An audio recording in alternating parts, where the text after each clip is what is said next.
over 3 years and still no concrete compensation framework in sight and no information about that, what it might look like. Is that good enough?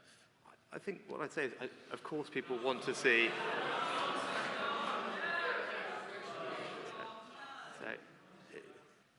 Does the government have options that are ready to implement upon the conclusion of the inquiry? The government, as you would have heard from the Minister for the Cabinet Office this week, is conducting an extensive amount of cross-government work to analyse all the various questions and recommendations posed in the interim reports so that government is in a position to act as quickly as possible after receiving the final report, and that work continues at pace. Again, the minister responsible is the Minister of the Cabinet Office, and he would have explained in detail exactly what is happening. Can I just repeat the question?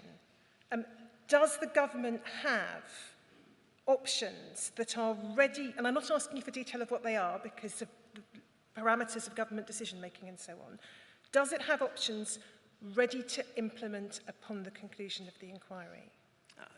As you acknowledged earlier, advice would not be brought to my attention until it was ready, because that work is ongoing and the policy work is So is the answer to my question no, or is the answer to my question I don't know?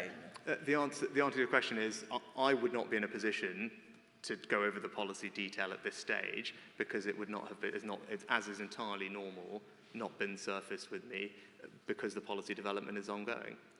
Just if I may, Mr. Richards, I heard the answer not so much as no, but not yet. There may not be much of a difference. Can I just remind everyone, I know the evidence is emotive to many of you, but we do have a tradition of respecting a witness to make it easier for them to say what they want to say. From my perspective, as a member of the Young Communist League, this scandal is emblematic of the deeper systemic failings within Britain's political and economic establishment. For too long, the health and well-being of working people have been subordinated to the dictates of austerity, privatization and deregulation. Vital public services meant to serve all have been opened up to private profiteering, with lack of oversight and public accountability compounding the human costs. Rishi Sunak's evasive responses demonstrate the lack of political will or preparedness on the part of this Conservative government to address the roots of the issue and deliver meaningful remedy.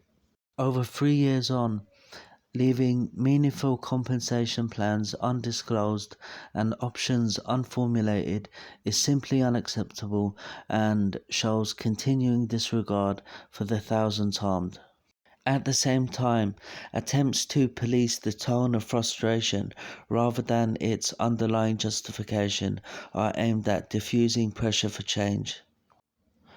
While the ongoing inquiry is a necessary part of establishing the full facts, this high-profile scandal should be a wake-up call for rebuilding healthcare and oversight as universal public services. Most importantly, the voices and well-being of working people must be central to reform efforts, not an afterthought. Ultimately, only system-wide change that prioritizes public health over private profit can help prevent such outrages from recurring and win back public trust.